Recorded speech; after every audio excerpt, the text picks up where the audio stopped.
केसरेकर दाम्पत्य हत्याकांडातील आरोपींना कठोर शिक्षेची मागणी. अनाथ मुलांच्या शिक्षण व पुनर्वसनाची जबाबदारी शासनाने घ्यावी. SIT तपास, फास्ट ट्रॅक न्यायालय आणि विशेष सरकारी वकिलांची मागणी.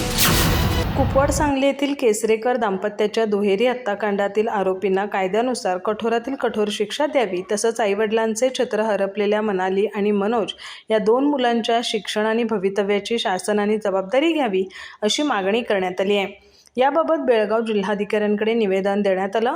प्रकरणाचा तपास विशेष तपास पथकाकडे सोपवून तातडीने आरोपपत्र दाखल करावे आणि खटला फास्ट ट्रॅक न्यायालयात चालवावा अशी मागणी करण्यात आली आहे.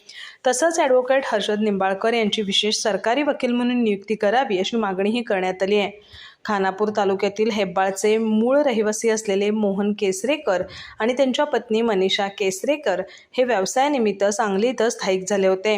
कुपवाड येथील MIDC पोलीस ठाण्याच्या हद्दीत त्यांची हत्या झाल्यानं त्यांच्या पश्चात मनाली आणि मनोज ही 2 मुलं पोरकी झाली आहेत. या दोन्ही मुलांच्या शिक्षण, संगोपन आणि भवितव्याची जबाबदारी शासनाने घ्यावी. महाराष्ट्र शासनाने त्यांना दरमहा 10,000 रुपये आर्थिक सहाय्य द्यावे. तसंच शिक्षण पूर्ण झाल्यानंतर नियमानुसार शासकीय सेवेत संधी देण्याबाबत लेखी हमी द्यावी अशी मागणी करण्यात आली आहे. तक्रारदार मनाली, तिचा भाऊ मनोज आणि अन्य महत्त्वाच्या साक्षीदारांना न्यायालयीन प्रक्रिया पूर्ण होईपर्यंत पोलीस संरक्षण देण्याची मागणीही करण्यात आली आहे.